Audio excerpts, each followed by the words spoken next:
ગુજરાતમાં છેલ્લી બે લોકસભાથી બધી 26 બેઠકો ઉપર ભારતીય જનતા પાર્ટી જીતતી આવી છે અને અમદાવાદ ઈસ્ટની જે બેઠક છે એની ઉપર ભાજપનો છેલ્લા 35 વર્ષથી કબજો છે। નમસ્કાર દર્શક મિત્રો, ગુજરાતમાં 7 મે 2024ના દિવસે ત્રીજા તબક્કાનું મતદાન થવાનું છે અને અમે ખબર છે .com ઉપર જે જુદી જુદી લોકસભાની બેઠકો છે એના વિશે માહિતી શેર કરતા રહીએ છીએ। તો આજે અમે તમને અમદાવાદ ઈસ્ટ એટલે અમદાવાદ પૂર્વની જે બેઠક છે એના એનાલિસિસ વિશે તમારી સાથે વાત કરીશું। મારું નામ રાજેશ શાહ છે અને તમે જોઈ રહ્યા છો ખબર છે .com।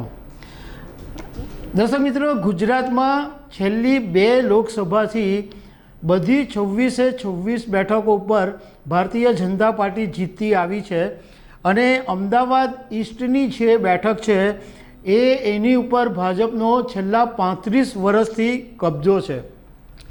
આ વખતે ભારતીય જનતા પાર્ટીએ અમદાવાદ ઈસ્ટના હસમુખ પટેલને ફરીથી રિપીટ કર્યા છે। હસમુખ પટેલ 2019માં પણ લોકસભાની ચૂંટણી જીત્યા હતા। તો કોંગ્રેસે નવા ઉમેદવાર હિંમતસિંહ પટેલને મેદાનમાં ઉતાર્યા છે। 1989થી માંડીને 2019 સુધી આ અમદાવાદ ઈસ્ટની બેઠક ઉપર ભાજપનો કબજો છે।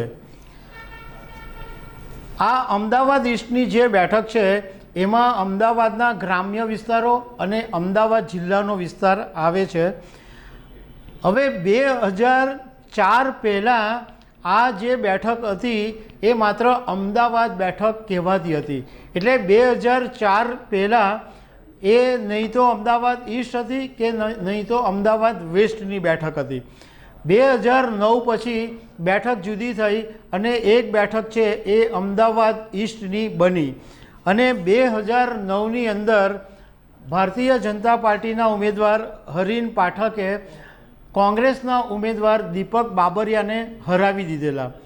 2014ની અંદર બોલિવૂડ અભિનેતા પરેશ રાવલને ભાજપે ટિકિટ આપેલી અને પરેશ રાવલે હિંમતસિંહ પટેલ કે જે આ વખતે 2024ના ઉમેદવાર છે એમને 2014ની અંદર હરાવેલા।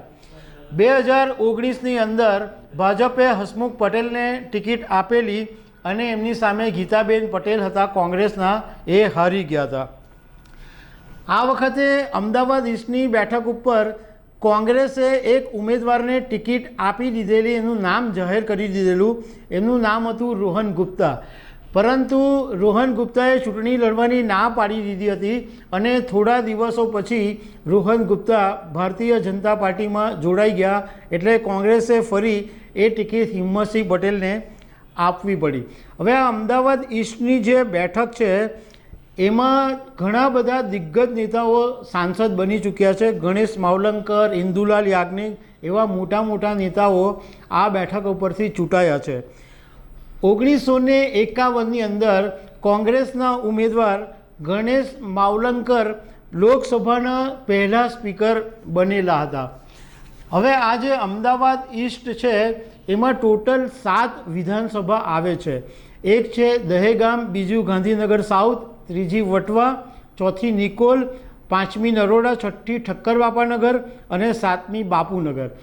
આ 7 વિધાનસભા આ અમદાવાદ ઈસ્ટમાં આવે છે અને ગુજરાત વિધાનસભા 2022ની ચૂંટણીમાં ભાજપ આ 7 બેઠકો ઉપર જીતેલું છે। 1977ની અંદર લોકસભાની ચૂંટણીમાં કોંગ્રેસના ઉમેદવાર એહસાન જાફરી આ બેઠક ઉપરથી જીતેલા। હવે અમદાવાદ ઈસ્ટની અંદર ટોટલ 20.24 લાખ મતદારો છે। એમાં સૌથી વધારે વસ્તી છે રાજપૂત અને એસસી સમાજની, એ 5.74 લાખ છે। ઓબીસી 4.39 લાખ છે।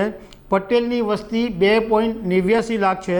મુસ્લિમ 1.65 લાખ, ઠાકોર 1.29 લાખ, બ્રાહ્મણ 64,000 અને અન્ય જે મતદારો છે એ 3.64 લાખ છે। એટલે તમને આગળ કીધું તેમ કે 35 વર્ષથી આ અમદાવાદ ઈસ્ટ છે એ ભાજપના કબજામાં છે। તો દર્શક મિત્રો, આવી અનેક વાતો સાથે અમે તમને મળતા રહીશું. Thank you very much.